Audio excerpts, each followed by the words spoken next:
Não sei sobre você, mas eu tive que lidar com algo em mim mesmo. Eu realmente recebi uma resposta apenas cerca de 2 anos atrás. E isso é que parece que eu tenho um certo tipo de descontentamento em mim às vezes.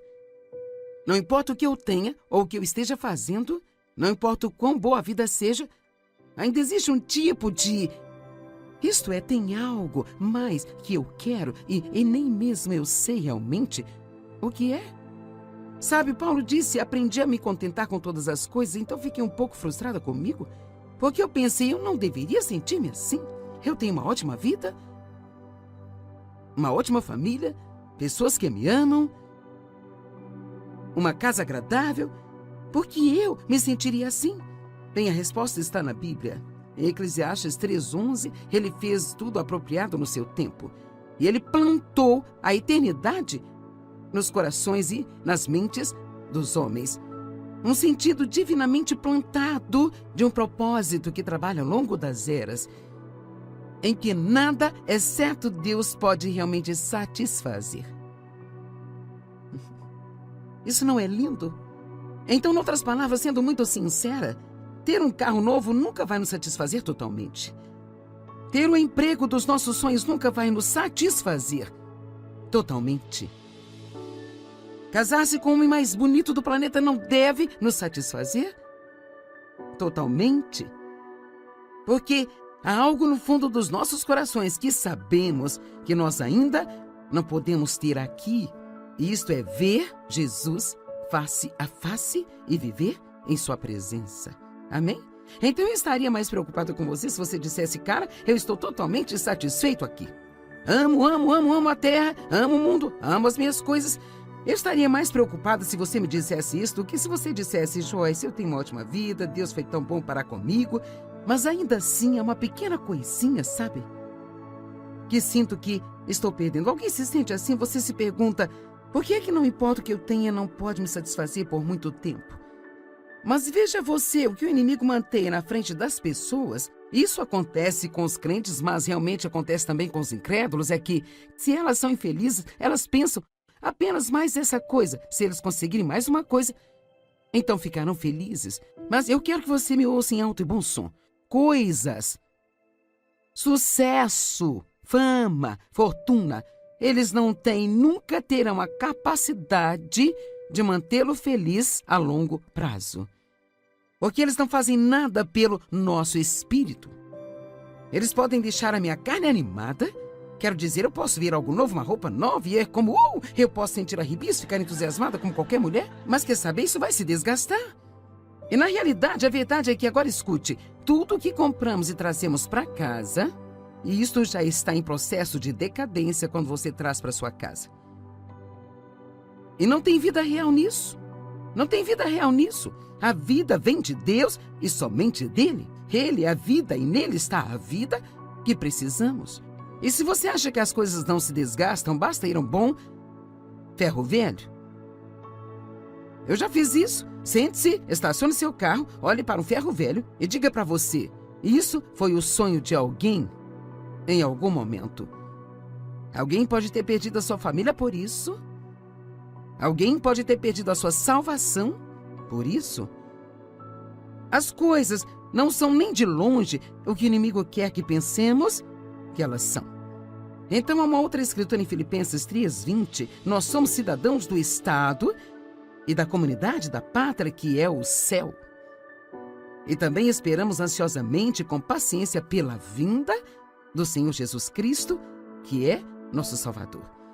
Nós fomos criados para Deus, somente para Deus.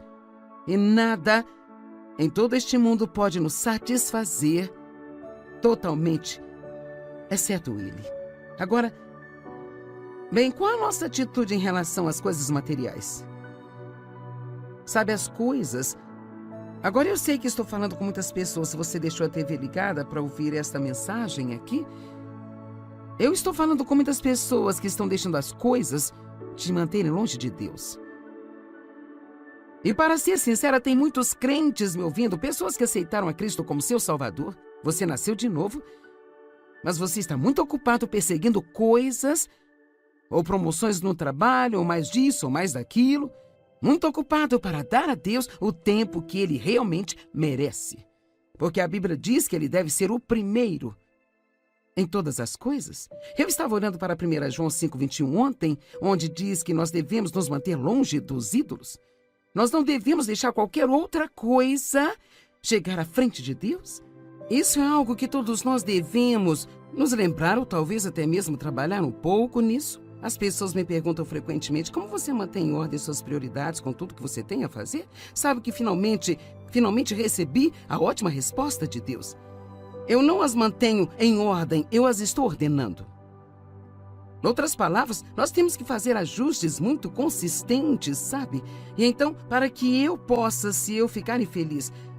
E sabe, não parece haver realmente nenhuma razão para eu estar infeliz. Geralmente é porque minhas prioridades saíram da ordem.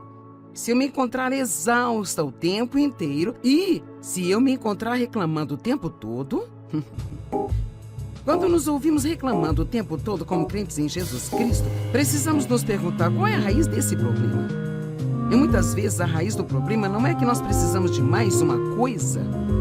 É talvez porque nós deixamos que uma outra coisa se torne mais importante para nós do que deveria ser. Buscar em primeiro lugar o reino de Deus e a sua justiça. E o que? Todas as outras coisas lhe serão acrescentadas. Agora, Deus não é contra a gente ter coisas. Ele criou a beleza, Ele quer que tenhamos coisas bonitas, Ele quer que seus filhos sejam abençoados. Mas uma das coisas pelas quais podemos confiar em Deus é para que Ele não nos dê mais em qualquer época da nossa vida do que o que podemos controlar e ainda mantê-lo em primeiro lugar. Então, se você estiver crendo em Deus por alguma coisa e ainda não obteve isso, confie em Deus que seu tempo é perfeito em sua vida e acredite que Ele não somente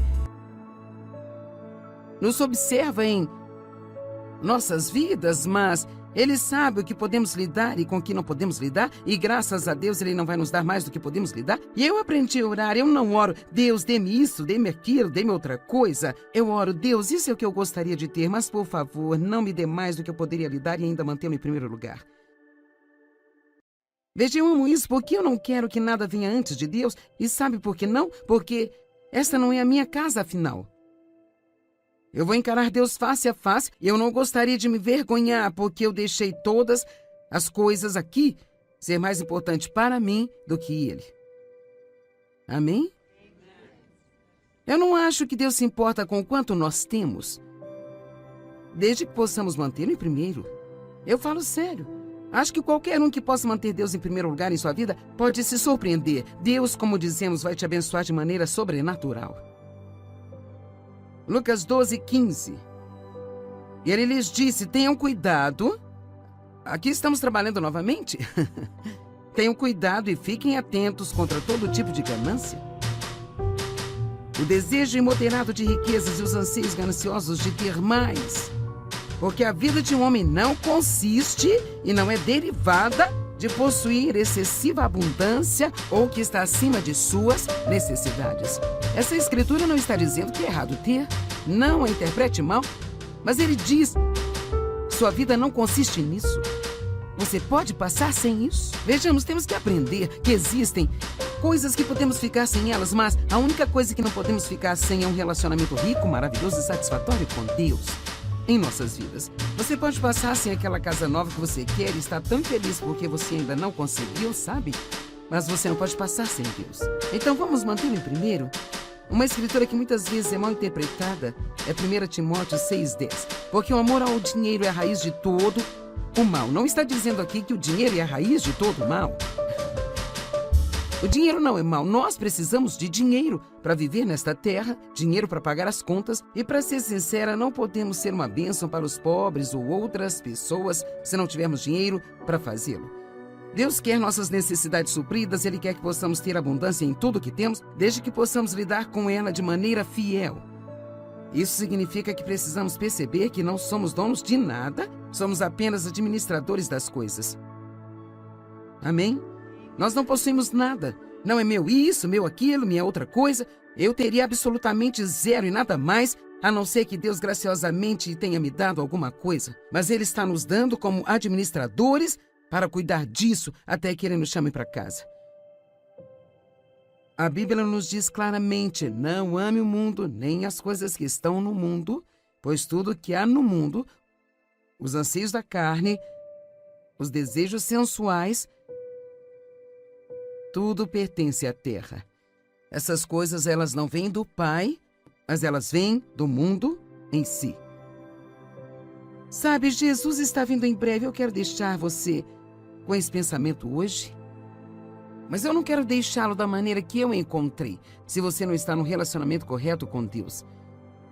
Jesus está vindo em breve e haverá um momento em que você prestará contas de sua vida. Eu já li uma escritura que dizia que somos salvos pela graça, não pelas obras. Não há poço tão profundo que Deus não consiga chegar e tirá-lo de lá hoje, sabe?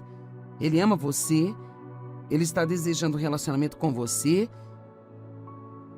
E se você está cansado, está esgotado, está exausto, se sente desesperado, hoje pode ser o dia de uma completa mudança para você. Hoje, na verdade, pode ser o começo do resto da sua vida e você pode vivê-la de uma maneira nova e vivê-la para Deus. Se você já é crente em Cristo, mas se você mantém Deus numa caixinha, indo à igreja só no domingo de manhã e orando quando há uma crise na sua vida, há algo muito melhor para você do que isso.